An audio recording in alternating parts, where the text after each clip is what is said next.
네. 자, 기도합니다. 하나님 감사합니다. 들어와? 무더위 가운데에도 저희들을 또 바이블 12 이 공부의 자리로 귀한 자리로 불러 모아 주신 것 감사합니다. 하나님께서 우리의 지혜의 근원이신 것을 고백합니다. 네. 하나님 말씀 속에서 하나님의 지혜를 배우게 하시고 또 하나님의 우리에게 주시고자 하는 그 귀한 뜻을 밝히 깨닫는 저희들이 되게 하시며 무엇보다도 연약한 저희들을 믿음으로 더욱더 담대한 믿음으로 나아갈 수 있도록 날마다 힘주시는 성령님의 도우심을 또 가슴으로 또 느낄 수 있는 이 저녁 시간 되게 하여 주옵소서. 아멘. 주께 모든 걸 맡깁니다. 저희와 함께 해주실 줄 믿사옵고 예수님 이름으로 기도드립니다. 아멘. 예. 예. 자, 달려가 봅니다. 오늘 하도 오래간만이라 조금 어떨는지 그러나 우리의 또 힘과 지혜와 권능 하나님께서 더욱 덧입혀 주시고 힘 주시리라 믿습니다. 공유합니다. 어떻게 됐어?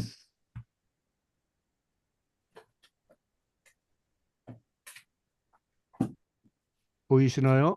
네. 네. 네.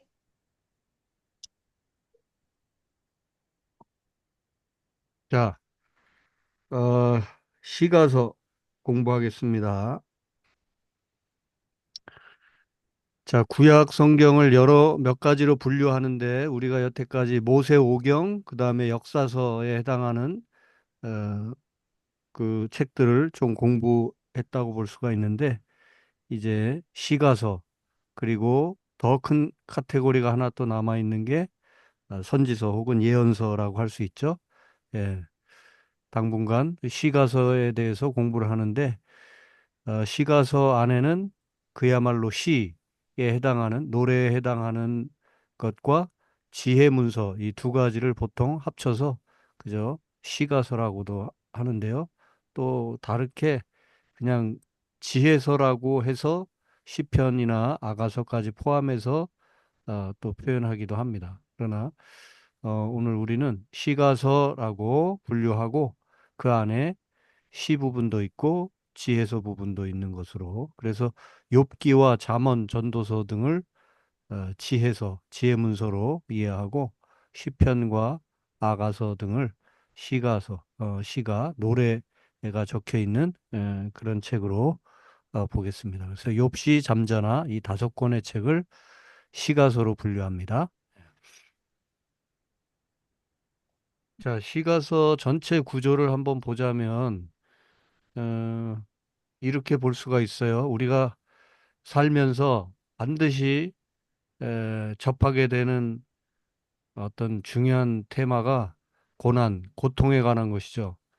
에, 아무런 문제 없이 살아가면 좋겠는데 살다 보면 고통을 겪게 되고 고난을 당하게 됩니다. 그 문제를 어떻게 볼 것인가 하는 것이 이 욥기에 담긴 주제라 할 수 있어요. 고통 혹은 고난 혹은 위기 이런 것을 어떻게 이해하고 극복할 것인가. 이게 이제 욥기의 주제가 되고요. 그 다음에 이제 그런 위기와 고난을 뚫고서 결국 인간이 가져야 될 것은 절대자, 창조주, 구세주, 우리 주를 예배하는 일이다. 이게 이제 시편 주제가 됩니다. 그래서 다양한 형편에서 여러 가지 모양으로 시편 총 몇 편? 150편까지 있다고 그랬죠. 150편에 달하는 내용을 통해서 결국은 인간은 예배하는 존재다. 하나님을 어떻게 경배하며 살아갈 것인가. 이게 이제 시편의 주제입니다. 그리고 이제 그렇게 하나님을 예배하는 자에게 자연스럽게 또 그러면서도 꼭 시시때때로 필요한 것이 있는데 인생을 살아가는 진정한 지혜가 무엇인가. 그래서 지혜의 근원이신 하나님께 초점을 맞추도록 그 다음에 이 잠언에는 인생을 살아가면서 우리가 흔히 하는 말로 처세라고도 말할 수 있는 그런 뭐 언어 사용의 문제, 행동하는 데 있어서 혹은 부부, 친구 사이에 혹은 약속 뭐 여러 가지 테마로 생을 살면서 구체적인 어떤 지혜가 필요하다는 거, 그것을 이 잠언을 통해서 우리가 배울 수가 있죠. 예, 그래서 여러 가지 인생의 구체적인 지혜가 담겨 있는 잠언. 그리고 이제 결국 그 지혜는 인생의 목적을 아는 것과 사랑하는 삶으로 이렇게 크게 두 가지로 볼 수가 있죠. 그래서 전도서는 인생의 목적, 뭐다? 사실상 하나님을 경외하는 것이 진정한 인생의 목적이라는 것. 그 외에는 많이 공부하는 것도 뭐 많이 아는 것도 다 헛것이 될 수 있다고 하는 거. 그래서 헛되고 헛되도다 어떤 뭡니까? 허무주의를 말하는 것 같지만, 그러나 그 허무를 넘어서 진정한 인생의 목적, 어떤 방향, 의식을 분명히 가지고 살아갈 수 있도록 해주는 것이 전도서이고요. 그 다음에 이제 결국 아가서, 구체적인 한 남자와 한 여자의 사랑 이야기 같지만, 결국 이것을 통해서, 어, 고통 속에서도 하나님을 예배하고 인생의 지혜를 가지고, 인생의 참 목적, 목표를 가지고 살아가는 사람, 그 사람에게 없어서는 안 될 꼭 중요한 한 가지가 또한 사랑이라는 거. 이게 이제 시가서 5권이 우리에게 주는 어떤 구조라고 할 수가 있습니다. 고통을 넘어서 예배하는 자로 살고 지혜자로 살고, 그리고 그 지혜는 인생의 목적을 알고 사는 것과 사랑하면서 사는 삶이다. 이렇게 한번 시가서 5권을 이렇게 통으로 보면 이렇게 한번 그림을 그려볼 수가 있습니다. 네. 이런 생각을 잘 못 해보셨죠, 그죠? 예, 그냥 욥기 따로 읽고 시편 따로 읽고 잠언 따로 읽고 전도서 따로 읽고 아가서 따로 읽지만 이렇게 전체를 또 한 권의 책이라고 본다면 인간이라는 존재가 고난 속에서도 하나님을 예배하면서 진정한 지혜의 길로 나가는데, 그 지혜는 인생의 목적을 아는 것과 사랑하며 사는 삶이다. 이렇게 요약해 볼 수가 있습니다. 자, 욥기. 우리 신앙인들이, 그리스도인들이 어쩌면 가장 많이 오해하거나 또 잘못 이해하는 책 중에 하나가 욥기입니다. 그러니까 욥기를 제대로 읽어내지 못하는 경우가 많다는 얘기예요. 예. 그래서 욥기는 일단 이 문학 장르로 보자면 희곡의 형태를 띠고 있다고 하는 거. 예. 희곡. 그러니까 연극의 대본을 희곡이라고 그러죠, 그죠? 예. 그 연극의 지금 그 무대에 배우들이 올라가서 이제 대사를 읊잖아요. 그죠? 예. 그 대사를 하나하나 뭐 A라는 사람, B, C, D 이렇게 여러 사람이, 여러 배우가 등장하는데 그 배우들이 대화를 어떻게 이어가는지 그것을 쭉 이렇게 문학 형태로 기록해 놓은 것을 희곡이라고 하죠. 예. 비슷한 말이 하나 있는데 시나리오라는 말이 있죠. 시나리오. 희곡과 시나리오, 최후 차이를 알아요? 지음이. 아니요. 그냥 시나리오 쓰고 있네. 이런 말. 어, 시나리오 쓰고 있네. 일반적으로, 그죠? 예. 그런 말 많이 하죠. 예. 비슷한 거예요. 희곡을 쓴다는 거나 시나리오를 쓴다는 거나. 그런데 뭐 구분을 안 하고 쓸 수도 있겠지만 정확히 구분을 하자면 무대 유무? 예? 무대 유무 아닌가요? 무대가 있고 그냥 예? 대본만 있는 뭐가 무대 용어예요? 희곡이요. 희곡 희곡은 맞아요. 무대 용어고 시나리오는 뭐예요? 시나리오는 그냥 글만 있는 거, 대사만 있는 게 아, 뭐 그렇게 볼 수도 있겠네요. 그죠? 예, 그런데 보통 희곡은 연극의 대사가 희곡이고 시나리오는 연극 영상, 비슷하지만 뭐가 하나 또 있죠. 영상에서 보여준 그렇죠. 영상, 영화 이런 거에 그 스토리가 시나리오죠. 예, 그렇게 구분하면 좋아요. 시나리오를 쓴다고 하는 것은 연극 대사를 쓸 때는 시나리오를 쓴다고 잘 표현하진 않아요. 희곡이라고 하는데 뭐 시나리오가 전체를 다 포괄할 수도 있겠지만 굳이 희곡과 시나리오 이렇게 나눠 본다면 희곡은 연극 대사가 되겠고 시나리오는 영화 대사가 되겠어요. 예. 자, 여하간 욥기는 뭐 요즘에는 이제 이 영화가 있는 시대를 우리가 살아가지만 이 예전에 이 욥기가 쓰여질 때는 영화라는 장르가 없었죠. 그죠? 예, 그러니까 이 희곡이 우리가 생각하는 연극의 대사일 수도 있고 또 영화의 어, 대사 혹은 시나리오가 될 수도 있어요. 어쨌든 그런 무대 혹은 영상 뭐 이런 거에 해당하는 그런 장르로 되어 있다고 하는 거. 예. 예. 그래서 모든 것이 그렇지만 시편을 읽을 때는 시로 읽어줘야 되고 또 욥기를 읽을 때는 아, 이게 하나의 연극을 본다. 이렇게 생각하면서 연극을 볼 때 여러분들이 뭐에 되게 신경을 많이 써요? 뭐 여러 가지가 있겠죠. 그죠? 뭐 무대 장치도 이렇게 잘 봐야 될 것이고 여러 가지 있지만 결국은 배우들이 등장하고 또 뭐라고 배우들이 뭐라고 말을 하는지 그리고 배우들 간에 에, 서로 뭐라고 주고받는지 그 대사 하나하나에 집중을 하죠. 그죠? 예. 그 대사에 관객들이 빠져드는 거예요. 예.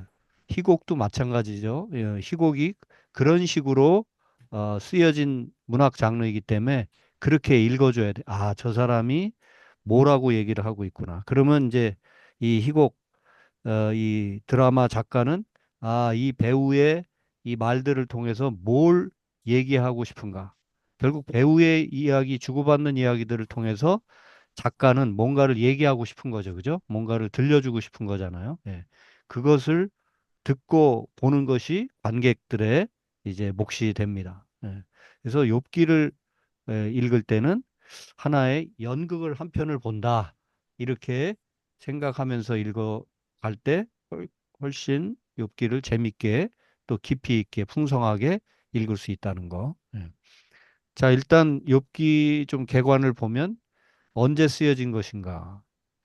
욥기를 읽어보면 내용적으로는 아브라함 시대나 이렇게 훨씬 오래전 족장 시대를 배경으로 하는 표현들이 있지만 그러나 결국 이런 내용들이 그때 쓰여졌다기보다는 지혜문학의 절정기라고 할 수 있는 솔로몬 시대나 혹은 바벨론 포로로 끌려갔을 그리고 그 이후에 적어도 10세기, 9세기 이후에 쓰여졌으리라고 추정됩니다. 이건 뭐 학자들마다 조금씩 차이가 있습니다만은 어쨌든 솔로몬 시대가 제일 그래도 빠르게 볼 수 있고 조금 늦은 시기로 보면 바벨론 포로기 이후에 쓰여졌을 거다. 인생의 모든 아픔과 고난을 다 겪은 것이 이스라엘 민족이 공동체 전체가 아픔을 겪었던 게 바벨론 포로로 끌려갔을 때잖아요. 그죠? 네. 그래서 바벨론 포로기 이후에 쓰여졌으리라고 보는 주장에 저는 더 이제 웨이트를 두고 싶은데요. 아니면은 솔로몬 시대의 지혜문학의 절정기라고 하는 솔로몬 시대의 이 욥기의 어떤 초안 같은 것들이 나오고 그런 것들이 돌아다니다가 바벨론 포로기 이후에 최종적으로 이렇게 완성이 되었을 수도 있어요. 다 추정입니다. 예. 여하간 그렇게 욥기의 어떤 기록 연대를 한번 생각해 볼 수가 있겠고 그다음에 욥기가 뭐 누가 썼는지 뭐 욥기 앞에 뭐 저자, 작가 누구누구 이렇게 딱 써 있는 게 아니기 때문에 뭐 누구다라고 말할 수가 없어요. 그리고 욥기 내용 안에 예를 들면 바울 서신 같은 데 보면 그리스도의 뭐 종 나 바울은 누구 뭐 고린도 교우들에게 편지합니다. 이런 식으로 고린도전서를 딱 읽으면 고린도후서 아, 이거는 바울이라는 사람이 고린도 교회를 향해서 써보낸 편지구나. 이렇게 금방 알 수가 있는데 욥기는 누구 구체적으로 누군지를 아는 알 수 있는 정보가 없습니다. 욥기서 안에. 예. 그러나 이제 추정컨대 이름은 모르지만 누군지는 정확히 모르지만 욥기 내용을 가만히 보니까 어떤 의로운 사람, 특별히 어떤 문제가 있어서 뭔가 잘못해가지고 고난을 겪는 경우가 아니라 나름대로 성실하게 열심히 잘 살아가고 있었는데도 그에게 닥쳐오는 고난이 있잖아요. 우리가 살다 보면 잘못 살아서 내가 잘못해서 고난을 겪는 게 아니라 열심히 살려고 했는데도 생각지 않았던 고난과 고통에 이렇게 고통을 겪게 되는 그런 경우들이 있죠. 예. 그래서 의인의 고난에 대한 전통적 해석이 쭉 내려오고 있었는데 그것이 아니라 어떤 고난에 대한 새로운 견해를 집요하게 추구했던 사람이 이 희곡의 형태로 이 고난의 문제를 깊이 파고들지 않았겠나 이렇게 봅니다. 특히 상실, 어떤 이름, 혹은 끌려감, 이런 구속, 닫혀 있음 이런 답답함 속에서 더욱 생생한 진실을 어떤 경험하고 말해줄 수 있었던 작가가 아닐까. 이 정도로 이해를 해봅니다. 자, 그러면 의인의 고난에 대한 전통적 해석이 아니라 새로운 견해를 추구했던 사람이 아마 작가였을 거다. 이렇게 본다면 의인의 고난에 대한 전통적 해석은 뭘 말하는 걸까요? 의인이 고난을 받을 수 있다. 의인이 고난을 받는다. 이 문제를 어떻게 볼 것인가? 이 전통적 해석이 있고 새로운 견해가 있다 하면 욥기는 새로운 견해를 보여준다면 전통적 해석이 다 맞는 게 아니다. 혹은 틀렸다.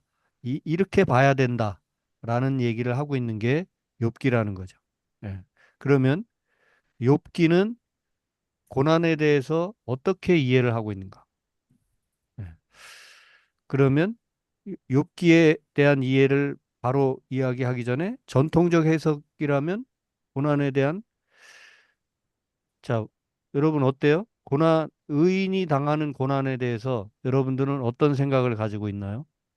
또 전통적 해석은 무엇이고 새로운 견해라면 무엇일까? 욥기를 이미 읽어봤거나 아니면 아직 읽어보지 않았다 할지라도 어, 고난에 대한 여러분들의 생각은 어떻습니까? 박희영 집사님과 민경훈 집사님 들어오셨나요?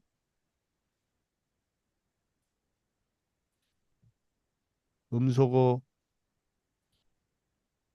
지금 호텔이 시끄러운가요?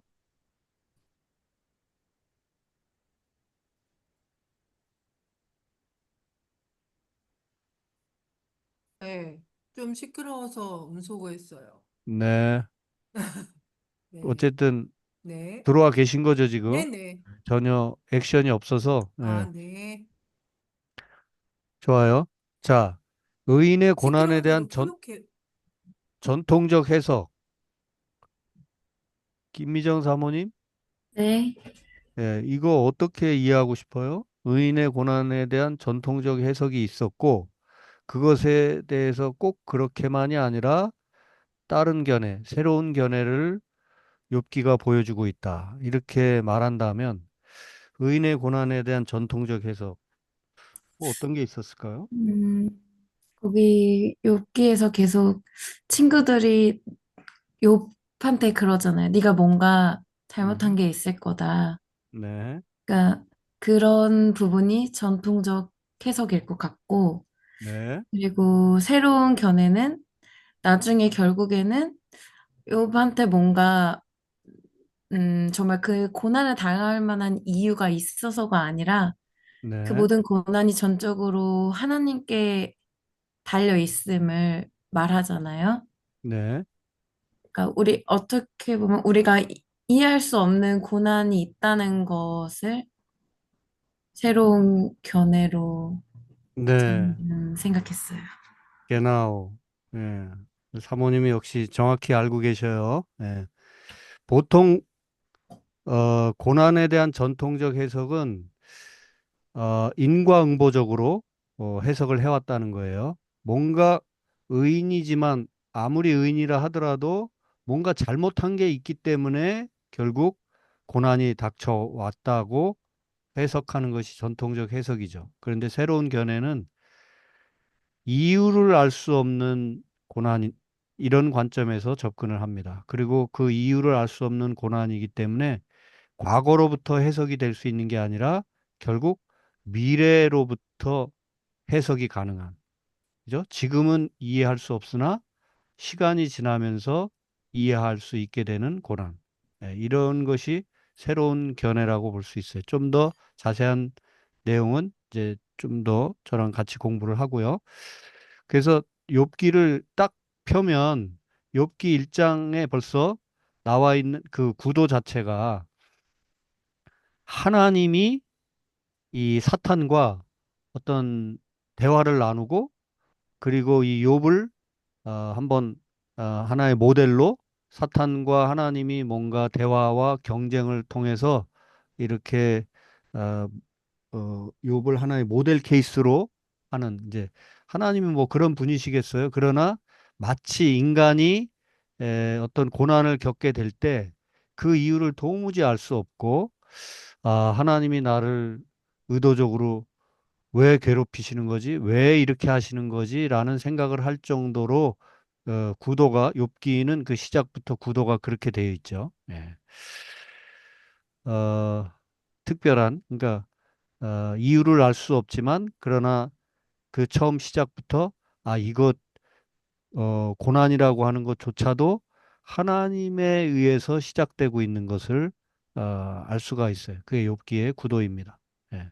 그래서 결국은 이 욥은 아무것도 알 수 없지만 아, 하나님과 사탄과의 거래 속에서 이루어지는 이게 문학적인 어떤 양식이죠. 문학적인 표현이죠. 예. 하나님이 무슨 사탄과 이렇게 거래를 하면서 인간을 괴롭히고 막 그런 분이 아니심에도 불구하고 지금 고난 속에 있는 욥의 입장에서는 인간의 입장에서는 그런 그림으로 그려질 수 있다 하는 게 이게 이제 결국 욥기가 문학적 구도 속에서 이렇게 시작하고 있다고 하는 거. 예. 그래서 깊은 고난 속에 여러분 어려움 속에 잠겨들 때 보면 어, 그런 고백을 혹시 하신 적은 없나요? 예. 하나님이 마치 악마와 같다. 어, 하나님 너무 미워요. 하나님 이럴 수가 있습니까? 하는 원망을 하나님께 쏟아붓기도 하죠. 예. 그것을 이 작가는 하나님이 이렇게까지 하신다고 하는 이렇게까지 하시네라는 구도로 욥기 1장을 시작하고 있습니다. 자, 여하간 누가 새로운 어떤 고난에 대한 깊은 이해를 하려고 노력했던 그런 작가가 결국 썼다 이렇게 볼 수 있고요. 그 다음에 그럼 예, 왜 이런 욥기라는 작품이 나오게 됐는가? 결국 신비라는 거죠.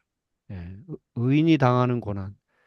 이 의인이라고 하는 것은 사람이 진짜 뭐 신과 같이 아무 결함이 없는 그런 뜻이 아니라 사람이 나름대로 잘 살려고 윤리적으로나 상식적으로 성실하게 또 비교적 정의롭게 나름대로 열심히 성실하게 살아가려고 애를 쓴 인간을 말하는 겁니다. 그래서 그렇게 나름대로 의롭게 살아가려고 한 인간이 당하는 고난. 이거는 신비라는 거예요. 이유를 참 알 수가 없다는 거예요. 그래서 오히려 그 고난의 문제를 해석하고 정확하게 100% 지금 설명해 내는 부분보다도 그 고난을 견디고 어떻게 받아들이느냐.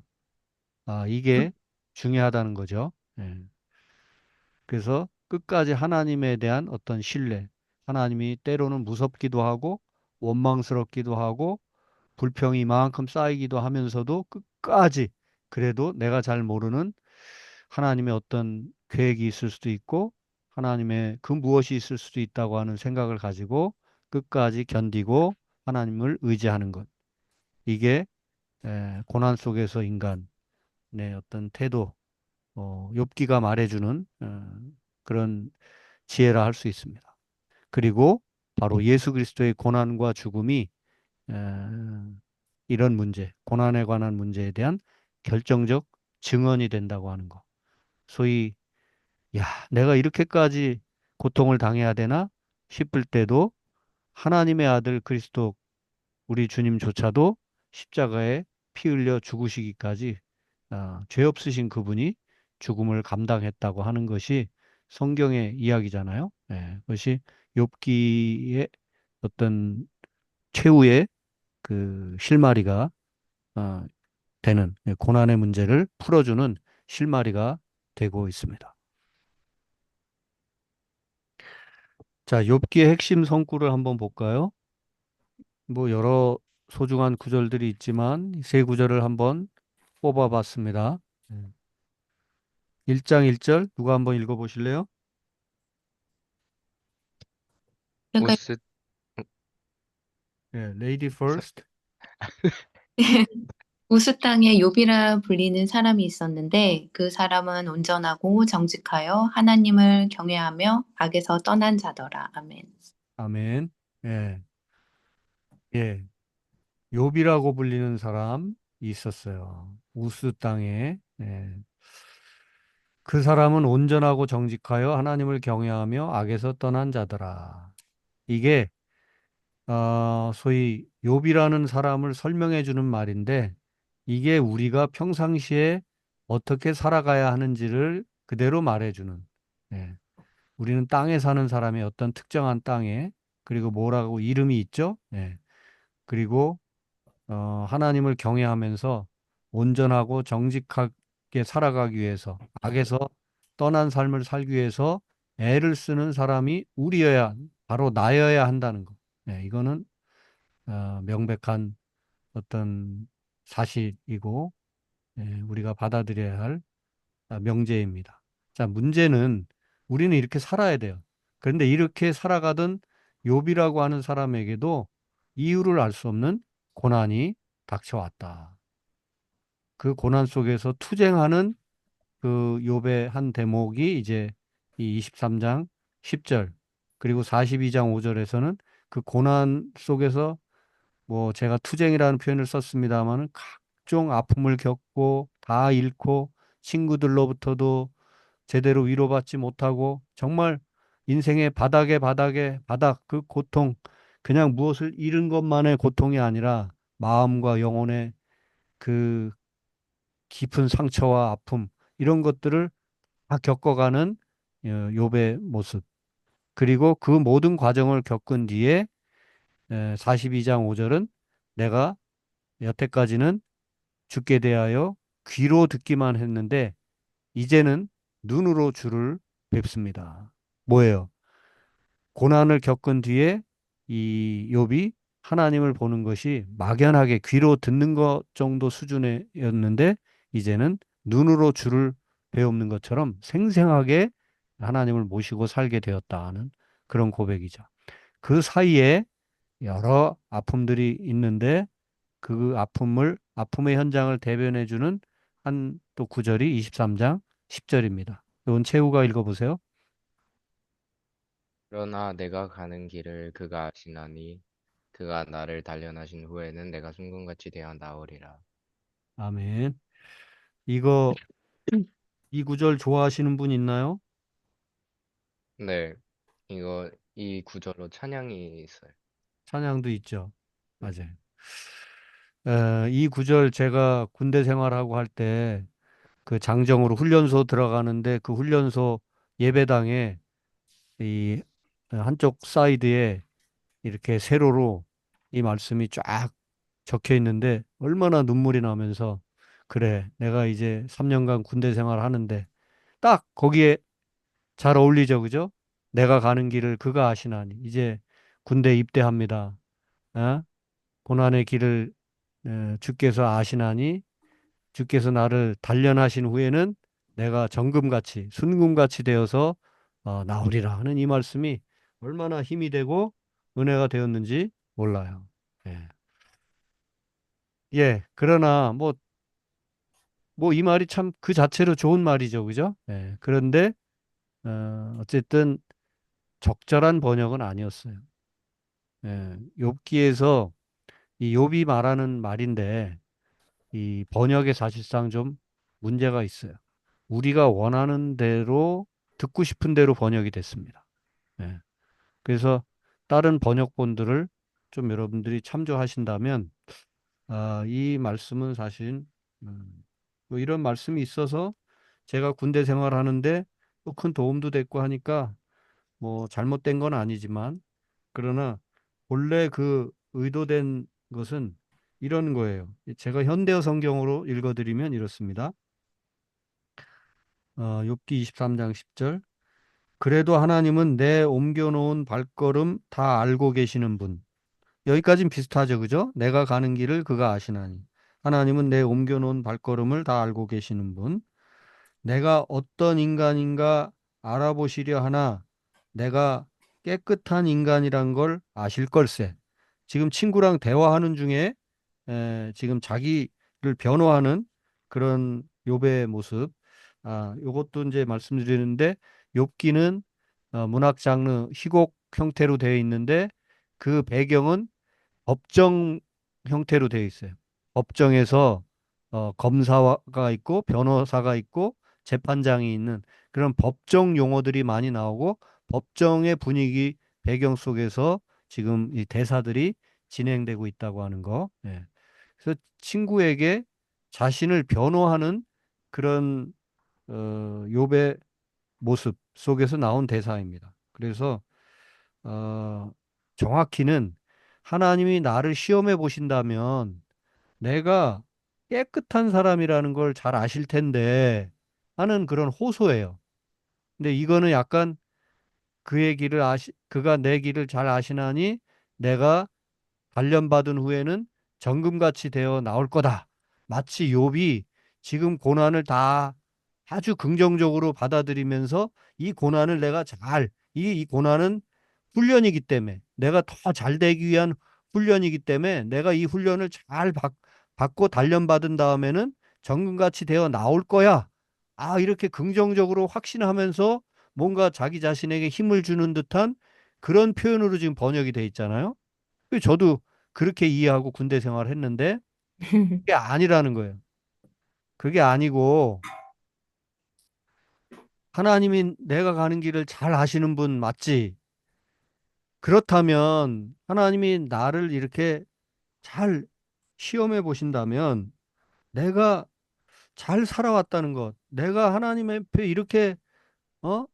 이런저런 그 징벌을 받지 않도록 내가 이렇게 깨끗하게 나름대로 정의롭게 성실하게 살아온 인간이라는 걸 잘 아실 텐데 이렇게 지금 한탄하고 있는 자기를 변호하며 한탄하는 듯한 그런 대사입니다. 근데 좀 이게 많이 나갔죠, 그죠? 예. 마치 지금 욥은 고난 속에서도 내가 지금 고난을 받지만 이걸 잘 견디고 이겨서 마침내 정금같이 되어 나올 거야. 마치 정답을 이미 벌써 다 알고 지금 어떤 고난이 와도 다 이길 수 있는 사람인 것처럼 지금 기록되어 있는데 잘못된 번역이라는 거죠. 예, 완전 잘못된 건 아니지만 상당히 잘못된 번역입니다. 예. 네. 여하간 어쨌든 중요한 거는 나름대로 성실하게 살려던 의인 욥이 의인 한 사람이 여러 아픔을 겪으면서 그 아픔 겪는 내용이 이 23장 10절로는 이해가 안 되죠. 이거는 아픔을 저 바닥까지 떨어져서 겪는 사람의 고백은 아니에요. 이거는 이미 아픔을 많이 이겨낸 듯한 사람, 그 다음에 정답을 이미 다 알고 있는 사람 같은 표현인데 그게 아니고 지금 너무 답답해서 친구한테도 하나님이 내 길을 잘 아시지 않나? 나를 조금만 이렇게 브리핑 해 보신다면 내가 얼마나 성실하게 살려고 나름대로 하나님 뜻대로 살려고 애를 썼는지를 잘 아실 텐데 왜 이렇게 아픔을 주시고 이렇게 고통을 내가 당하면서 살아가는지 모르겠네. 이런 약간 하소연도 담긴 그런 대목입니다. 예. 여하간 이런 구도로 돼 있다는 거, 욥기는 핵심 성구를 중심으로 제가 아, 의로운 인간, 그러나 고난 속에 고통하며 한숨 짓고 호로하는 인간, 그리고 그 모든 역경을 다 굽이굽이 겪은 뒤에는 결국 눈으로 생생히 주를 뵙는 것 같은 그런 깊은 믿음의 경지에 다다르게 되었다는 거, 된다는 거. 자, 욥기의 구조를 보면 지금 말씀드린 것처럼 이제 욥의 환경, 그리고 하나님과 사탄의 어떤 대화 속에서 사탄이 이제 공격하고 또 공격하고 하는 요 이제 서론에 해당하는 내용이 1장, 2장이고요. 그 다음에 긴 부분, 대부분을 차지하는 부분이 욥의 변론입니다. 그 사이사이에 친구들이 등장해서 이 욥을 질책하죠. 욥은 너무 답답하고 힘들어서 때로는 하나님을 원망하기도 하고 또 이렇게 저렇게 하나님께 항변하기도 하는 욥의 어떤 절실하면서도 진실한 모습. 근데 친구들은 어, 조금씩 표현이 다를 뿐이지만 친구들은 위로하는 듯 그러나 절대 위로해 주지 못하고 해답을 찾아주지 못합니다. 네가 아무리 그래도 잘 생각해 봐. 뭔가 잘못한 일이 있었으니까 이런 아픔을, 이런 고난을 겪는 거 아니겠어? 하면서 그 세 친구들 모두가 엘리바스와 빌닷과 소발이라는 세 친구들이 여러 가지 방식으로 말을 하지만 결국은 어, 다 한마디로 말하면 인과응보식 권면이었고 그것은 하나같이 욥의 문제를 근본적으로 바라보지 못하게 바라보지 못한 처사였고 또 그렇기 때문에 하나도 위로나 격려가 되지 못했다고 하는 거. 오늘날에도 우리가 이 엘리바스나 빌닷, 소발 같은 역할을 하고 있을 수도 있어요. 친구가 어떤 아픔을 겪고 있을 때 기껏 가서 위로하고 힘을 준다는 게, 야, 힘을 내. 예? 조금만 견디면 좋은 날이 올 거야. 어? 그런 식의 그 뭡니까? 그 힘을 준다 그러면서 힘을 내게 어? 빌닷이 그런 말을 했죠. 그 욥기 8장 7절도 유명한 말씀인데 욥기 8장 7절 누가 성경책 앞에 가지고 있으면 한번 읽어 보실래요? 8장 3절이요? 8장 7절. 8장 7절이요. 읽어보겠습니다. 8장 7절. 처음에는 보잘것없겠지만 나중에는 크게 될 것이다. 네. 이거 우리가 가진 개역 개정 성경 아니고 다른 성경이죠. 한독 대조 성경이에요. 한독대조 성경이죠. 개역 개정 가지고 계신 분 없어요. 이거 네, 정말 우리가 이발소가도 많이 걸려 있고 네. 어디 뭐 8장 개업 7절이요. 예. 내 시작은 미약하였으나 내 나중은 심히 창대하리라. 예. 많이 들어본 얘기죠. 네. 이거 한국에서 뭐 어디 개업 신방이다 뭐 하면 액자로 만들어서 그냥 많이 걸어주던 그런 거예요. 근데 이게 빌 빌닷이 지금 뭡니까? 어, 요백에 하고 있는 말 중에 그 대사 중에 하나거든요. 그 지금 빌닷이 하는 말이 뭐예요? 고난을 받고 있는 지금 요백에 야, 너 이 고난을 잘 견뎌내. 어? 충고하면서 어? 자네가 지금은 다 잃어버리고 아무것도 없지만 결국은 다 좋아질 거야, 좋아질 거야 하면서 뭐 뭐죠? 예, 지금은 미약하지만 나중에는 창대케 되리라 하는 아주 그럴싸한 권면을 하는데 사실은 이것도 욥의 근본적인 문제를 하나도 해결해 주지 못하는 그런 그리고 이 말을 하게 되는 그 앞뒤의 내용이 이 인과응보식 권면 중에 하나였어요.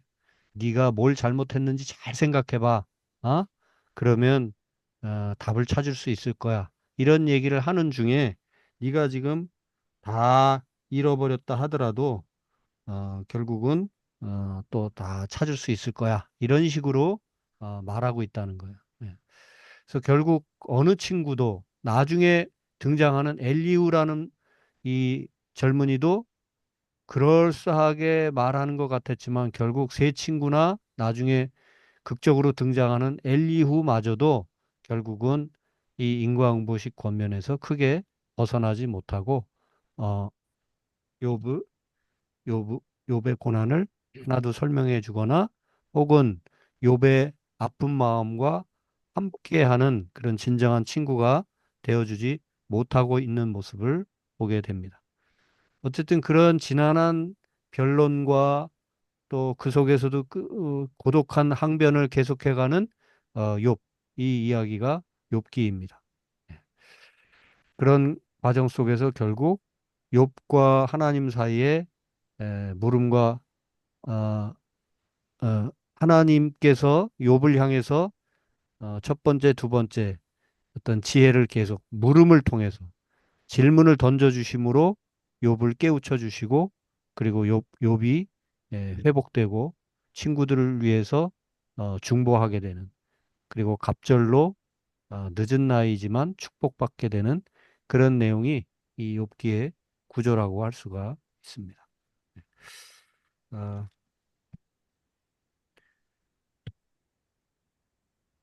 자, 자, 욥기의 중심 교훈 여기서 정리를 쭉 해봅니다. 욥기의 중심 교훈은 하나님의 구원은 인간의 고통을 없애주는 것이 아니라는 거예요. 인간은 어쩌면 사는 날 동안 이러저런 고통을 피할 길이 없는 존재입니다. 중요한 것은 그 고통 속에서 하나님을 보게 하는 것. 이게 하나님의 구원이에요. 자, 이게 욥기 어떻습니까? 이렇게 보고 나니까 뭐 하나님의 구원 아이고 별로 뭐 받고 싶지도 않네. 예? 구원 받아봐야 뭐 똑같이 고통당하고 고통 속에서 뭐 남들은 그냥 넘어가도 되는데 나는 고통 속에서 하나님을 보면서 하나님을 찬양하고 하나님께 영광 돌려야 돼? 이거 더 힘들게 사는 거 아니야? 뭐 이런 생각이 들 수 있는 거죠. 그죠? 네. 그러나 진정으로 하나님을 믿는 자는 아, 구원이라고 하는 것. 그것은 뭐 그냥 날로 편하고 아픔도 없고 눈물도 없고 아무런 문제도 없는 그 세계로 쓱 옮겨지는 것이 아니라 지금 수많은 고통과 고난과 아픔의 현실 속에 그대로 여전히 있다 할지라도 오히려 그 고통 속에서 하나님을 만나고 보게 되는 것. 이것이야말로 진정한 구원이다라는 게 욥기가 주장하는 메시지입니다. 네. 그래서 결국 우리는 잘 모른다는 거예요. 네. 우리는 이제 두 번째부터 먼저 말씀드리면 우리 한계가 뚜렷한 인간은 현 세상에서 벌어지는 문제들을 문제를 이렇게 만나게 되는데 그 만나게 되는 문제를 다 설명하고 이해할 수 없다는 거예요. 그러나 하나 분명한 것은 나는 주관하지 못하지만 절대자 하나님께서 우주와 역사의 주인이신 하나님께서 그 주권과 섭리 속에 다스려가고 계신다. 이것만큼은 분명하다는 거예요. 내가 다 이해할 수 없지만 하나님이 다스리시고 하나님이 이끄신다. 이게 믿음이라는 거죠. 예. 자, 다 이해할 수 없다. 아이고, 뭐 하나님을 믿어도 구원받은 백성도 뭐 이해할 수 없다. 참 지식을 가질 수 없다. 그렇다면 뭐하러 예수 믿고 하나님 믿지? 뭐 이렇게 생각할 수 있는데 이 정직함이 구원으로 가는 유일한 길이고 또 가장 빠른 지름길입니다. 그래서 모르는 걸 모른다고 할 때 진정한 참 지식을 가질 수 있는 거예요. 자, 벌써 오래전이지만 그 동남아시아 쪽에 큰 해일이 일어나서 십수만 명이 한꺼번에 죽은 적이 있어요. 그때 이렇게 말하는 분들이 있었습니다.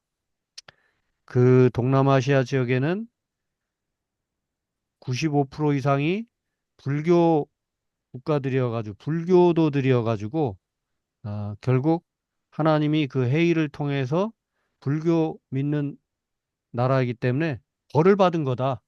이제 이런 식으로 그래서 우리가 아, 하나님을 잘 믿고 살아야지 벌을 저렇게 벌 받지 않고 우리도 잘 살아갈 수 있는 거다. 이런 식으로 설교한 분들이 있었어요.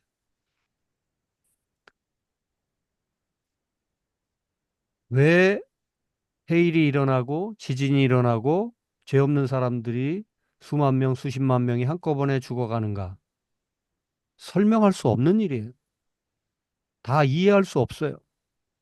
그럼 하나님의 뜻이 어디 있는지 이해할 수가 없습니다 하면서 그러나 그 죽어간 영혼들 그리고 그로 인해서 아픔 당하는 그 이웃들의 아픔에 함께 눈물 흘릴지언정 왜 이런 일이 일어날까? 그것을 다 설명할 수 없는 거예요, 적절하게. 그러면 그것을 설명하고 내가 내 편한 대로 설명하는 것이 우선이 아니라 그 아픔을 함께 이해하고 오히려 아, 왜 이런 고난이, 왜 이런 재난이, 왜 이런 재앙이 왔는지 알 수는 없지만 당신들의 아픔에 함께 합니다. 같이 눈물 흘립니다. 같이 통곡합니다. 이게 바른 자세라는 거예요. 이 욥기가 말하는 주제가 그겁니다. 근데 친구들은 어떻게 했어요? 자기들이 다 이해할 수 있는 것처럼 야, 네가 잘 생각해봐. 뭔가 잘못한 게 있으니까 지금 이렇게 자식들도 잃고 재산도 잃고 네 온몸에 그런 상처가 나고 고통을 당하면서 인생을 사는 거 아니냐? 이렇게 설명해 주려고 했는데 그들의 문제는 어디에 있다? 이해할 수 없는 상황을 자꾸 자신들의 편의에 따라서 규정하고 설명해 내려고 했다는 거. 예. 살아가면 살아가다 보면 이해할 수 없는 일들이 참 많아요. 그러면 이해할 수 없다고 또 모른다고 그렇게 정직하게 고백하는 것이 얼마나 중요한지 모릅니다. 음. 세 번째, 인간은 불합리하고 부조리한 세상 속에서도 창조자이신 하나님을 절대 순복하며 신뢰해야 한다는 거죠. 세상은 부조리하다는 거예요. 불합리하다는 겁니다. 그러니까 하나님을 원망한다? 왜 하나님은 이렇게 세상을 부조리하게 불합리하게 만들어 놨습니까? 이렇게 말할 수 없고 인간은 결국 그 하나님께 순복하고 신뢰해야 한다는 게 욥기의 최종적인 주제입니다. 예. 중간에 항변하죠. 욥이 항변하고 그렇게 에, 하나님과 다투기도 하고 끊임없는 고통스러운 질문을 던지기도 하지만 결국 어디를 향해 갑니까? 하나님을 거부할 수 없어요. 결국 하나님을 신뢰하며 나아가야 합니다.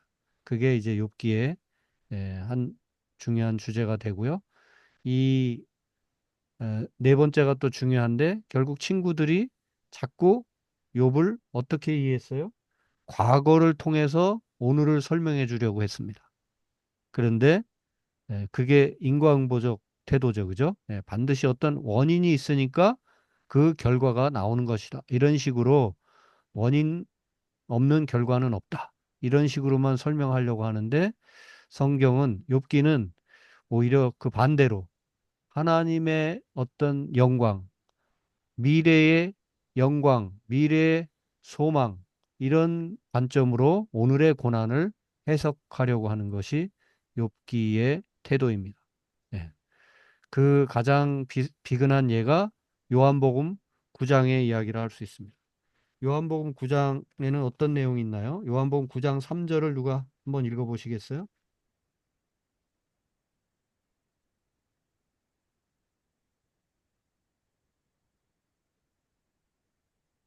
요한복음 9장 3절. 요한복음 9장 전반부에는 어떤 얘기가 나오나요? 요한복음 9장 3절. 3절. 네. 예수께서 대답하시되 이 사람이나 그 부모가 죄를 범한 것이 아니라 음흠. 그에게서 하나님의 하시는 일을 나타내고자 하십니다. 네. 이게 지금 뭡니까? 예수님이 길을 가실 때 날 때부터 맹인된, 태어날 때부터 시각장애인인 사람을 만나게 됩니다. 그런데 제자들이 그때 예수님에게 묻죠. 선생님, 저 시각장애인은 왜 저렇게 된 겁니까? 예? 누구의 죄 때문에 저 사람은 태어날 때부터 저렇게 안 못 보는 사람으로 태어난 겁니까? 자기 죄 때문입니까? 부모들 죄 때문입니까? 이런 식으로 예수님께 질문을 하죠. 눈을 못 본다는 거, 저렇게 장애가 있다는 거, 소위 고통이 있다는 거, 문제가 있다는 것은 반드시 과거에 뭐가 잘못됐기 때문에 오늘의 문제가 생긴 것처럼 그렇게 묻고 있는 거죠. 제자들은 아주 지혜로운 질문을 하는 것처럼 던졌지만 예수님이 볼 때는 너무도 무지했던 거예요. 그러니까 예수님이 거기에 이제 대답하신 게 9장 3절이잖아요. 예수께서 대답하시되 이 사람의 죄도 아니고 그 부모의 죄도 아니다. 이것은 하나님이 장차 앞으로 미래에 하시고자 하는 일을 나타내고자 합니다. 그러니까 지금 안 못 보는 거, 지금 말 못하는 거, 지금 뭐 사고가 난 거, 지금 어떤 문제가 생긴 거, 이런 것들은 과거에 그 무엇 때문에 이루어졌다기보다는 오히려 하나님의 관점, 예수님의 관점은 결국은 하나님이 미래에 뭔가를 보여주시기 위한 과정이 바로 지금 아픔이고 고난이고 사건이고 사고일 수도 있다. 이렇게 풀어주시고 있는 겁니다. 네, 그래서 우리에게 당한 고난을 자꾸 과거로부터 해석하려고 하지 말고 미래로부터 미래적 관점으로 해석해 볼 필요가 있다. 요한복음 9장 이 예수님과 제자들의 대화까지 한번 생각해 보면서 욥기를 보면 좀 더 분명해지죠. 예. 그리고 이 다섯 번째 아주 이건 이제 실천적 관점에서 매우 중요한 것인데 고난당하는 이에게 필요한 것은 많은 충고의 말과 해석보다 함께 울어줄 사람이다. 이거 되게 중요한 얘기입니다. 예. 우리 그리스도인들이 제일 많이 실수하는 게 이런 거죠. 누군가에게 어떤 문제가 생기면 빨리 내가 그를 일으켜 세워준다고 그를 위하는 것처럼 하면서 엄청나게 충고를 해댑니다. 뭐 이렇게 말이 많은지 몰라. 그런데 그 많은 말보다 차라리 함께 울어주는 것이 필요하다. 그냥 그 자리에 같이 앉아 있어주는 것, 자리를 같이 지켜주는 것, 그게 필요한데 그걸 못하고 자꾸 말이 앞서가는데 그리고 그 말은 대부분 아까 앞에서 본 것처럼 자꾸 인과응보적. 야, 어? 과거에 네가 한번 잘 생각해봐. 뭐 이런 식으로 그래도 좀 착하게 살면 좋아질 거야.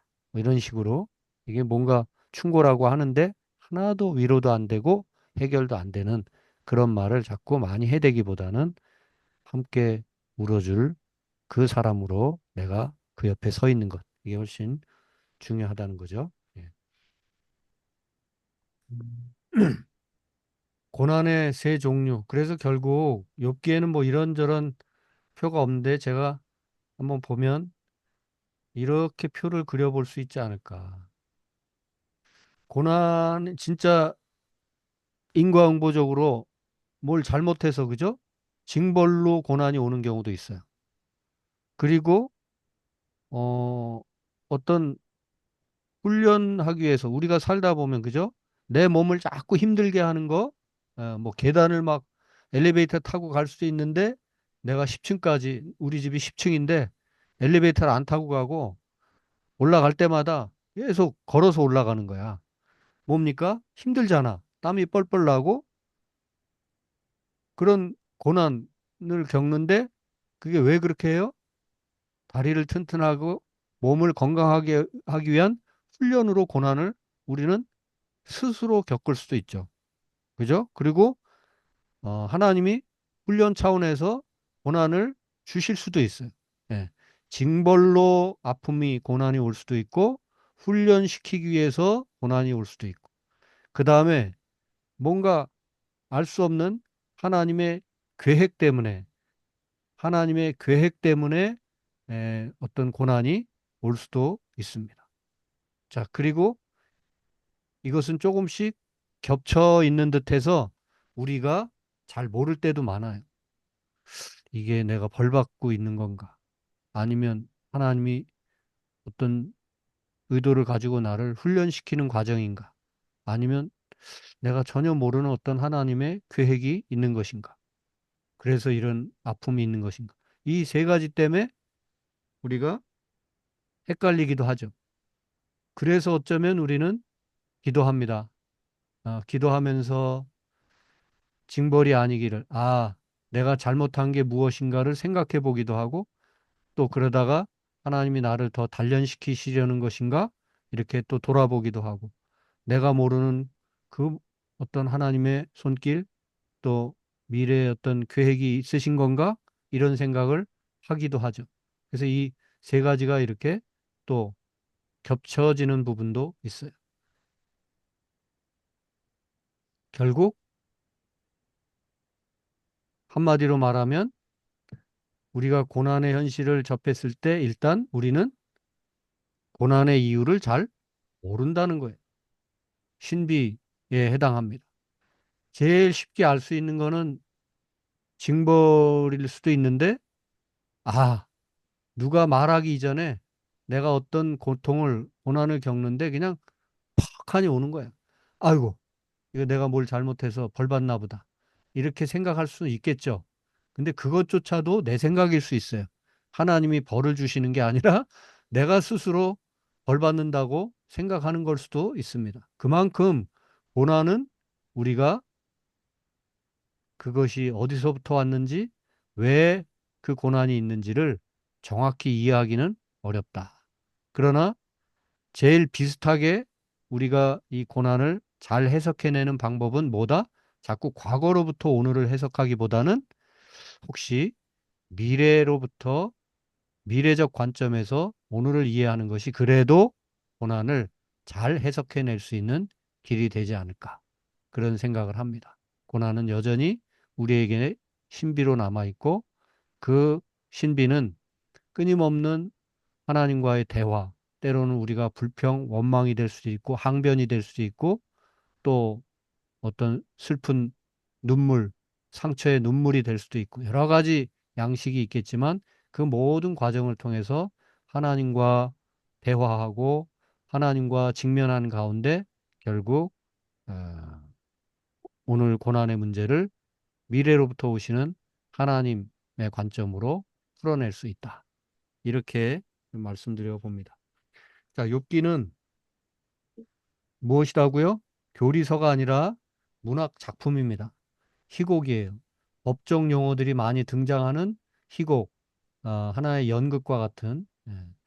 그래서 그런 점을 충분히 이해하면서 읽어가면 좋겠고, 그리고 특별히 욥의 친구들, 주위에 있는 사람들이 어떤 전통적인 잘못된 고난에 대한 이해도를 그대로 표현해주고 있다. 아, 그리고 그 와중에서도 그렇기 때문에 욥은 육체의 고난뿐만 아니라 정신과 영혼의 더 깊은 고독과 아픔을 겪어야만 했는데 그 속에서도 욥이 결국은 고난을 이기고 하나님을 더 잘 볼 수 있었던 것은 끝까지 정직함을 잃지 않았기 때문이다. 하나님께 정직하게 따져 묻기도 했고 또 나는 이렇게 살려고 애를 썼습니다 하고 항변하기도 했는데 그 모든 것들이 다 진정성, 정직을 담아서 하나님과 맞닥뜨렸던 그런 욥의 어떤 영혼의 투쟁 과정 속에서 그의 영혼은 더욱더 정결해질 수 있었고 믿음의 경지로 나아갈 수 있었다 하는 거. 예. 예, 오늘 여기까지 하겠습니다. 자, 한 말씀씩 하시고 오늘 뭐 한풀 꺾였다지만 더운 날이니까 빨리 마치죠. 그래도 벌써 30분이 지났네요. 예. 10시 33분이네.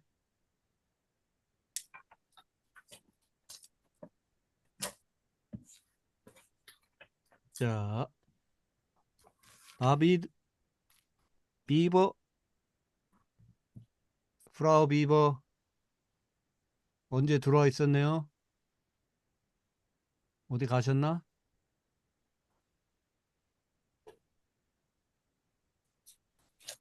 라온이 엄마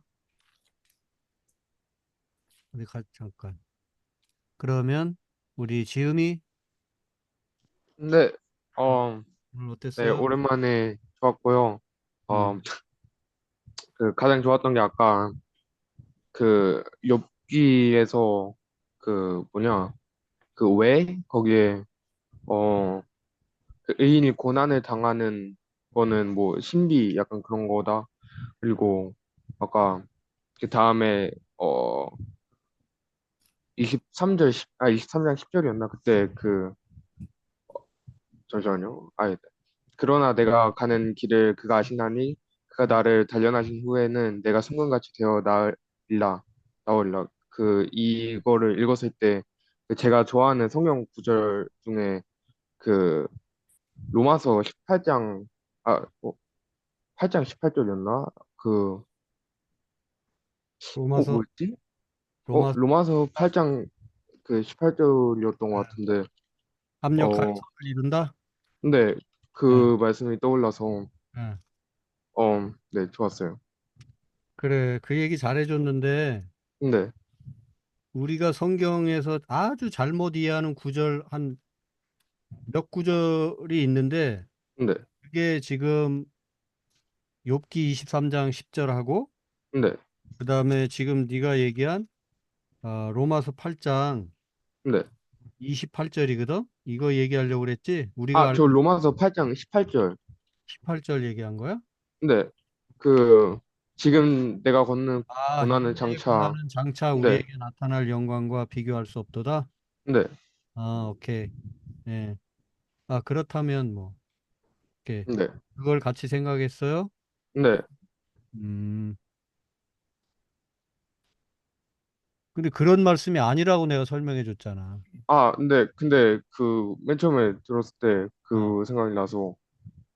근데 어쨌든 각자 이 18, 로마서 8장 18절 말씀은 그 자체로 소중하고 근데 또 살짝 잘못 번역된 본문이라 할지라도 네가 로마서 근데 18장과 연관해서 어쨌든 고난을 이겨내고자 하는 그런 의지로 그지? 근데 그렇게 말씀을 받은 건 좋아요. 그 근데 자체는 나쁘지 않은데 근데 일단 1차적으로 욥기 23장 10절의 말씀은 지금 고난이 왔지만 내가 잘 견디고 하면은 결국은 정금같이 순금같이 나올 거야 라는 어떤 다부진 의지의 표현은 아니라는 거.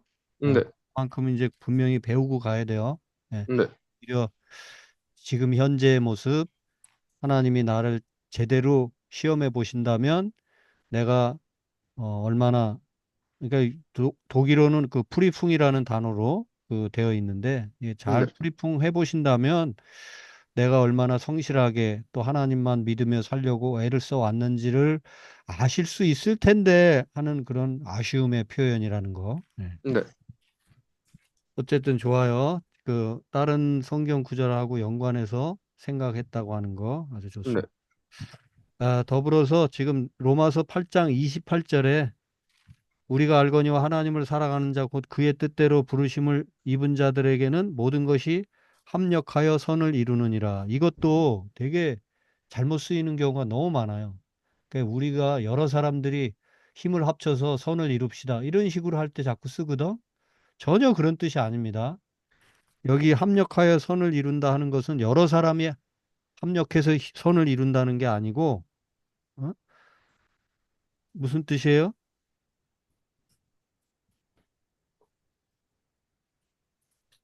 고난도, 부도, 혹은 건강도, 아픔도, 이렇게 되게 극단적인 대조예요. 예?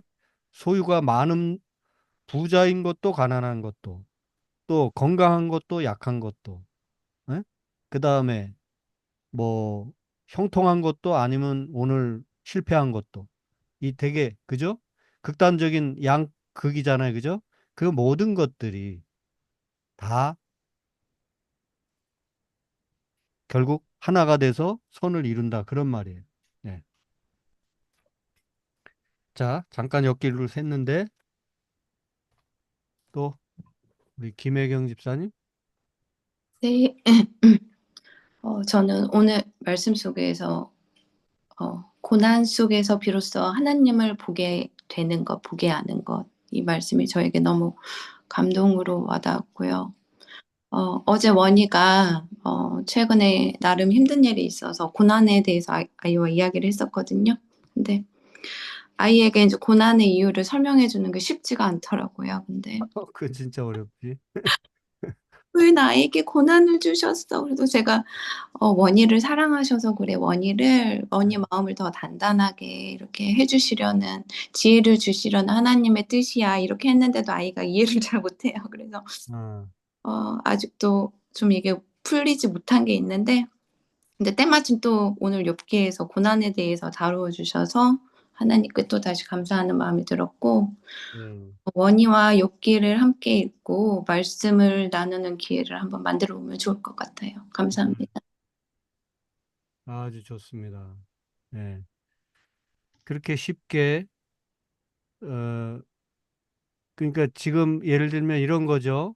원희한테 바로 답을 주려니까 원희도 금방 답을 못 받아들이잖아요. 뭐 하나님이 나를 위해서 이렇게 아픔을 주신다고? 이게 쉽게 이해가 안 되는 얘기잖아요. 그쵸? 애가 볼 때도, 어른이 볼 때도 똑같아. 그게 뭐 큰 차이가 없어요. 그냥 아이는 뭐 잘 모르겠어. 그 정도로 지나가지만 어른은 이제 자칫 잘못하면 화를 버럭 낼 수도 있습니다.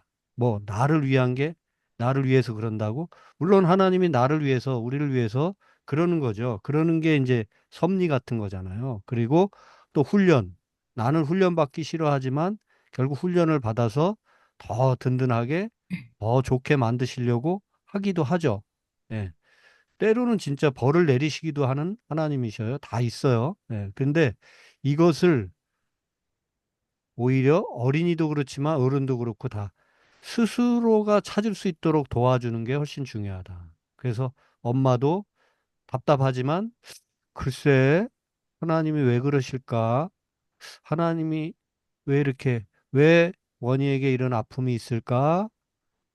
왜 그렇지? 엄마도 기도해 봐야 되겠는데, 뭐, 이렇게 어떻게 보면 여지를 주면서 그 이 셋 중에 하나일 수 있는 그 어느 쪽이 다 정답이 쉽게 엄마 눈에는 이렇게 이거다라고 보이는 듯 해도 답을 바로 들이밀기보다는 함께 아이와 함께 아파하는, 아이고, 우리 원희가 얼마나 아팠으면, 어?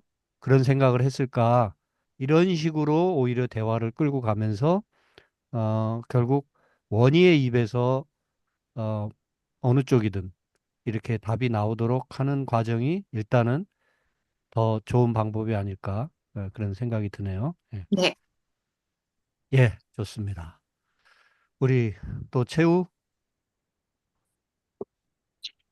네.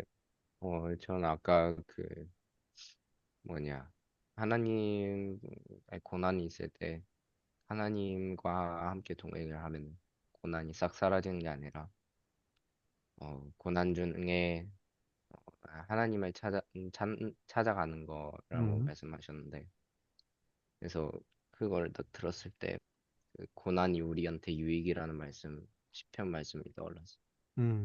오케이. 그래서 그 고난이 딱 찾아왔을 때 그 문제점에 그뭐 집중하는 것도 나쁘진 않지만 그 고난이라는 그 시간 중에 어 정말 그 그 고난에 집중하기보다 하나님한테 집중을 하는 게 더 중요한 네. 것 같아요. 아멘. 예.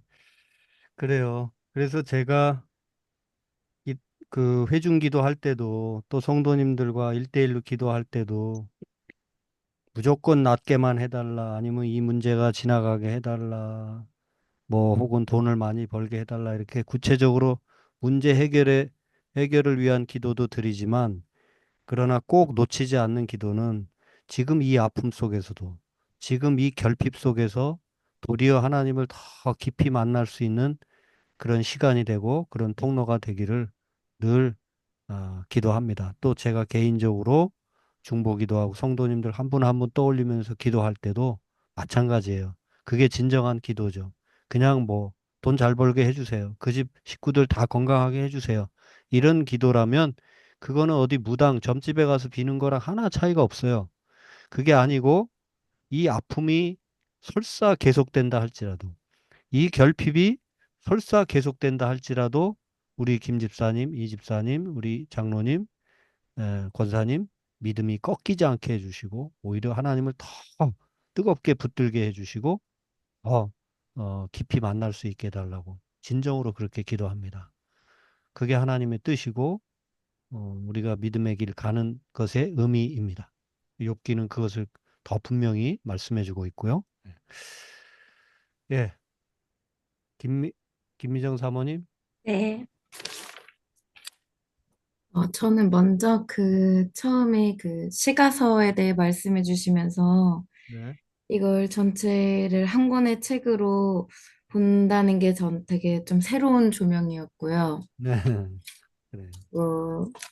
욥기 핵심 성구에서 1장 1절에 네.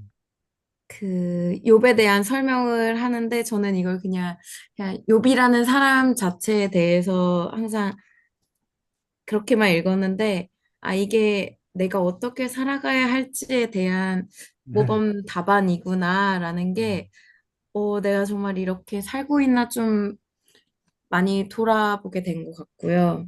네. 그리고 또 이 욥기 말씀을 통해서 세상이 원래 불합리하고 부조리하고, 그리고 고난이 있어도 그럼에도 하나님께 순복하고 신뢰하며 나가야 된다는 게, 좀 이렇게 말하면 웃길 수 있지만 좀 위로가 됐어요. 그리고 네. 아까 마지막에 나눠주신 로마서 8장 28절 말씀도 지금의 이 고난도 결국에 다 합력해서 선을 이루실 거라는 게 참 감사하고 큰 위로가 되는 말씀인 것 같아요. 네. 그렇죠. 예. 감사합니다. 결국은 고난의 신비, 어떤 우리 쪽에서 보면 신비라고 말하기에는 무, 알지 못함이죠, 그죠? 이유를 알지 못하는 그런 때로는 허무하고 그런 답답함. 그러나 그 모든 과정 속에서도 결국은 하나님을 끝까지 의지하고 갈 때 뭔가 하나님의 베푸시는 미래에 대한 소망을 우리가 더욱더 끌어안게 되는 거죠. 예. 예, 막연한 소망이 아니라 아픔 속에서도 갖는 소망, 그것은 진짜 간절한 소망이 되고 힘 있는 소망이 됩니다. 예, 우리 김미정 사모님이 아주 예민하게, 예리하게 이것저것 또 감지해 주셨습니다. 예, 감사하고요. 박희영 집사님, 민경 집사님, 바쁘신 것 같아요. 음. 안 들리시나요? 예, 들립니다. 오늘 상태가 별로 안 좋나요? 저희가 안 좋나요? 이게 잘안 인터넷이 별로 안 좋더라고요. 예, 안 들린 것 같아요. 네. 저는 제가 얼마 전에 그러니까 며칠 전에 지나가다가 이제 이곳을 떠나야 되겠다라고 이제 채우한테 그랬어요. 이거는 자꾸 문제가 생기네라고 이제 했는데 채우가 그럼 다음 길도 하나님 해주시겠지라는 말을 하는 거예요. 그래서 딱 그 말을 듣고 무슨 생각을 했냐면 어, 제가 애들한테는 항상 어떤 일이 생기면 하나님을 바라라고 정작 내 문제에 대해서는 하나님을 잘 보지 못했구나라는 생각이 이제 들었고, 거기 이제 또 한 가지는 또 지음이 이제 친구를 통해서 들은 얘기인데, 무슨 문제에 대해서 기도하고 말씀을 보자라는 얘기를 했다라고 이제 그 얘기를 듣고, 나는 누군가에게 조언을 해주려고 그러는데, 얘는 기본적인 거를 다지고 가는구나 생각을 하면서 오늘 욥기를 보면서, 어, 내가 교만했구나라는 생각을 이제 했어요. 그리고 이제 아까 말했던 것처럼 함께 그 자리에 있어주고 울어줄 수 있는 사람이 되어야 되겠다라는 생각을 했고, 또 한 가지는 고난 속에서 하나님과의 친밀함이 계속된다라고 생각을 하지만 항상 그 고단을 피해만 가려고 하는 그런 내 자신이 정말 나의 모습이구나라는 생각을 했습니다. 네. 그 진짜 보니까 오늘 뭔가 상태가 안 좋네요. 중간중간 계속 네. 끊기는 것 같은데 어쨌든 대략 어떤 말씀을 하시는지는 대략은 이해가 됐습니다. 예, 그래요. 그 로마서 12장 15절에도 그런 말씀이 있죠. 욥기랑 관련해서 즐거워하는 자들과 함께 즐거워하고 우는 자들과 함께 울라. 마음을 같이 나누는 것이 우선인 것 같아요. 예, 뭔가 말을 먼저 하고 가르쳐 주고 상담하려고 하기보다는 예, 같이 즐거워하는 일에 또 혹은 같이 우는 일에 예, 함께 그 자리에 함께 하는 것 예, 중요한 일인 것 같고 욥기서를 통해서 다시 한번 또 확인하는 것 같습니다. 부모 자식 관계도 마찬가지죠. 예. 특히 부모는 자식에게 자꾸 가르치려고 하는데 오히려 그냥 옆에 있어주는 것만으로도 같이 느끼는 것만으로도 자식들에게는 큰 힘이 되고 격려가 됩니다. 예, 브라우 비버 자꾸 얼굴 보이네요. 아까는 안 보였는데. 이게 예, 아까 오디오 있었는데 오디오가 계속 안 됐었나 봐요. 대답을 네, 했는데 네, 저는 한 10시 정도쯤에 이제 들어왔어요. 아이가 좀 늦게 자가지고. 네, 저는 오늘 이제 욥기 이야기 들으면서 좀 그 해석이라는 부분에 대해서 좀 생각을 했는데 네, 모든 게 하나님의 뜻인데 내가 그 뜻을 정확히 알 수 없으면 신앙생활을 하면서 겪는 일들, 나한테 주어지는 일들을 내가 어떻게 이해하고 받아들여야 될까라는 고민을 많이 했었는데, 네, 근데 이게 신앙생활 단순히 믿음만 있는 게 아니라 이제 제가 살아가면서 제 삶에서 이제 일어난 사건들, 경험들을 하나님의 뜻으로 생각하고 받아들이는 어, 그 과정이 있잖아요. 네. 죄송해요. 제가 또 말이 꼬이는데, 얘 또 제가 누구야? 이렇게 기어다니는 애 누구야? 야옹이가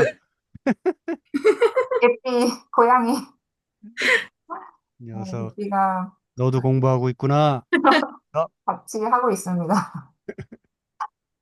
네, 그래서 제가 오늘 그냥 생각해 본 거는, 제 삶에서도 힘들거나 이런 일이 있을 때, 네, 이것을 하나님의 뜻이라고 받아들이고 해석하는 부분에 있어서 제 중심적인 가치나 아니면 그런 신앙의 베이스? 그 네, 부분을 어떻게 가져가야 할지가 항상 고민이었거든요. 네, 저도 욥기를 읽으면서, 욥이 이제 결국 끝까지 이제 하나님을 신뢰하면서 그 뜻을 따르려 했던 모습 자체가 이제 저가 느끼기에는 그냥 하나님 내게 주어진 모든 상황을 저항하거나 그거를 이렇게 어떻게 막 하려는 게 아니라 그냥 순종하면서 받아들인다는 느낌을 받았거든요. 음, 그래서 저도 약간 좀 제가 그렇게 이 상황들에 대해서 왜 이렇게 이런 일이 일어났지? 내가 뭘 잘못했지 이런 게 아니라 우선은 순종해서 받아들이고 그, 그 일 안에서 하나님의 뜻이 있을 거라는 그 믿음을 가지고 가는 게 중요할 것 같다라는 생각을 했습니다. 음, 그래요. 네, 근데 네, 욥기 다시 한번 차근히 읽어보세요. 네, 제가 뭐 시간이 많지 않아서 자세히 설명은 못 드렸는데 욥이 하나님께 많이 따집니다. 아까 네, 네. 부분적으로도 그래서 이제 궁극적으로 하나님께 끝까지 최후의 신뢰를 잃지 않고 이제 제가 표현을 이렇게 하고 싶은데 욥이 하나님과의 법정에서 떠나지 않았어요. 그러니까 이 지금 연극판 하나님이 짜놓은 이 판에서 지금 모든 이 고난의 현실들이 지금 펼쳐지고 있는데 완전히 하나님을 등지고 그냥 뭐 질문을 던질 필요도 없고 뭐 아 이건 아니구나 하고 그 자리를 떠나서 완전히 떠나버릴 수 있는데 욥은 끊임없이 하나님 앞에 항변하기도 하고 질문하기도 하고 이럴 수 있습니까? 호소하기도 하고 막 그러면서 하나님과의 대화라고 하면 우리는 뭐 좋게 좋은 말만 하는 것만 자꾸 생각하는데 아니에요. 때로는 이렇게 언성이 높아지기도 하고 내 주장을 강하게 하기도 하고 이제 이런 하나님과의 대면이 끊이지 않았다는 거.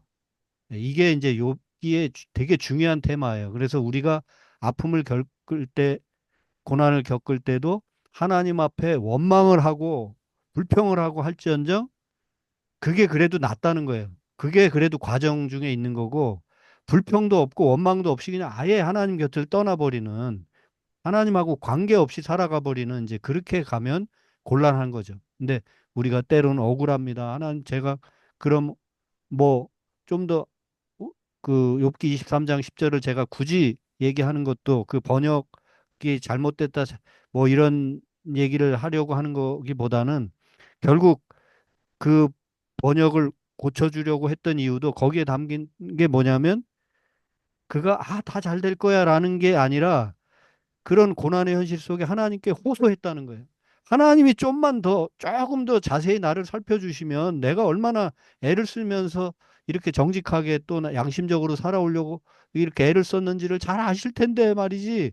친구에게 이런 호소를 하고 있고 그런 아쉬움을 토로하고 있는 이게 정직한 그 욥의 모습이고 하나님 앞에서나 친구들과의 관계 속에서 정직한 자기 마음의 흐름을 그대로 토로해내고 그 대화를 이어갔던 과정이 결국은 욥이 귀로 듣는 것만 같았던 하나님을 눈으로 생생히 보게 되었다고 하는 고백에까지 이르게 된 거죠.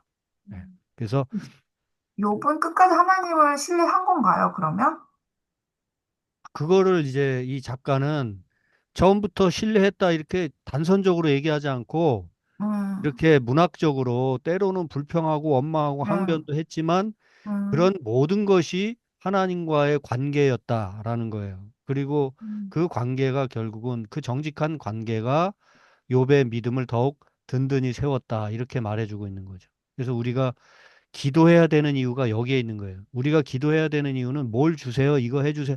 그거는 하나님이 우리의 필요를 다 아셔요. 일용할 양식도 공급하시고 우리가 연약하다면 고쳐달라는 기도를 어쩌면 하지 않아도 하나님은 고쳐주실 거예요. 제가 극단적으로 표현하면. 그런데 우리에게 벌어지는 이런 알 수 없는 신비, 이런 일들 때문에 우리는 기도하게 되죠. 하나님, 저를 벌 주시려는 겁니까? 훈련시키시려는 겁니까? 아니면 내가 모르는 어떤 다른 계획이 있는 겁니까? 뭡니까? 이렇게 때로는 우리가 질문하고 항변하기도 하고 호소하기도 하는데 그런 기도가 얼마나 소중한지 하나님은 그 기도를 그 기도에 귀 기울이시고 우리와 인격적으로 더 가까워지시고 함께 하신다. 이게 욥이 우리에게 주는 메시지입니다. 우리의 신앙생활을 껍데기로 하지 말라는 거예요. 예. 그리고 주술적으로 하지 말라는 거예요. 내 필요한 것을 하나님께 강요하고 또 그거 필요한 것만 구하는 뭐 기도의 어떤 일차적 그 기본 단계인데 거기에서만 머무른다면 우리의 기도는 아직 어린아이 기도죠. 그죠? 예. 이렇게 고난의 현실, 고통의 현실, 이해할 수 없는 부조리함, 이 속에서도 끊임없이 하나님과 대화를 나눴던 욥. 예, 그것이 우리가 가야 할 길입니다. 자, 오늘 더워서 일찍 끝내려고 했는데 더 오래 걸렸네. 예. 자, 오늘은 누가 기도하고 마칠까요? 재우. 네, 기도하겠습니다. 음, 하나님 아버지, 저희가 이렇게 더운 날씨에 모여서 말씀을 나누게 해주시고 말씀 듣게 해주셔서 감사합니다. 음, 저희가 이 시가서를 읽고 지혜서를 읽을 때 정말 하나님께서 저희에게 고난을 주시고 복을 주시고 이 모든 것이 하나님께서 나옴을 믿습니다. 음, 정말 저희가 오늘 배운 말씀처럼 어, 저희의 고난 중에서도 주님께서 중심 되시고 이 고난 후에 오실 것도 주님께서 중심 되시니 저희가 그 고난 중에 고난에 집중하기보다 하나님께 집중할 수 있게 해주세요. 저희가 이 고난을 통해 훈련이 되고 정말 이 고난을 통해서 하나님을 더 잘 알기 원합니다. 저희가 이 말씀 통해서 정말 주님이 저희에게 중심 되시는 삶 되기 원합니다. 음. 앞으로 있을 더운 날씨에 말씀 읽기도 힘들겠지만 하나님, 저희가 그 말씀 하나하나를 통해 정말 주님을 더 잘 알고 가까이 가게 해주세요. 예수님의 이름으로 기도드렸습니다. 아멘. 아멘. 예, 감사합니다. 더운데들 고생하셨어요. 예. 감사합니다. 다음 주 수요일 날 한 번 더 하고, 그 다음 주에 아마 그 여름 성경학교가 있죠? 네. 그래서 그 다음 주에는 휴강을 해야 될 것 같아요. 그래서 지금 정확히 말씀드리면 우리가 7월 9일에 다음 주 하고요. 그 다음에 16일에는 안 하는 거로, 예, 16일에는 한번 쉬고 그 다음에 이제 다시 23일, 30일 이렇게 계속 달려가겠습니다. 예. 예. 오늘 저희 23일 아, 예. 한국 가신다고 한국가요. 그랬죠? 네, 한국 가신다고 그랬죠? 23일부터. 네네. 23일 날 출발하셔요? 네네. 그래가지고 8월 16일 날 돌아와요. 8월 16일? 네. 8월 16일. 그러면 이 세 사람이 빠지니 이걸 어떻게 하나? 4명, 4명. 아, 네 사람이 빠지네? 네. 치명타네? 한 가정이 빠지는데 네 사람이 빠지네? 이거 어떻게 할까요? 여러분들이 결정해 주세요. 저도 휴가를 그렇죠? 가서 16일, 23일, 30일은 못 들어올 것 같아요. 7, 8월에 제가 6월에 없다 보니까 지금 어떻게든 7, 8월에 해보려고 지금 그러는데 7, 8월에 하는 게 좀 무리가 있긴 있네요. 그죠? 예. 저희도 부모님이 오셔서 그렇죠? 예. 16일, 23일, 30날 참여 가능할지 잘 모르겠어요. 오케이. 자, 그럼 이래 합시다. 다음 주 9일까지 하고요. 16일부터 16일 날 8월 16일 날 돌아오신다고요? 네. 그래요. 그러면 아싸리 8월 20일 날 그럼 개강하면 되겠어요? 다시 방학했다가 방학을 정확히 합시다. 아예 한 달간 방학했는데 또 방학합시다. 네. 7월 16일부터 그러니까 7월 그러니까 8월 13일 수요일까지 쉬고 8월 20일 날 그러니까 다음 주 한 번 더 하고 8월 20일 날 이어가는 거로 그렇게 하면 되겠죠. 네. 예. 거기에 걸리는 분 또 있어요? 8월 20일 뒤로도 또 저기 일단 그 민 패밀리 음. 이상 없죠? 20일부터 하면 네. 네, 다른 분들 이상 없고요. 네. 오케이. 네. 그러면 화끈하게 8월 13일까지 쉬는 거로 하고 다음 주는 합니다. 9일 날 하고요. 그렇게 네. 하겠습니다. 그래요. 오늘 수고들 많으셨어요. 감사합니다. 감사합니다. 감사합니다.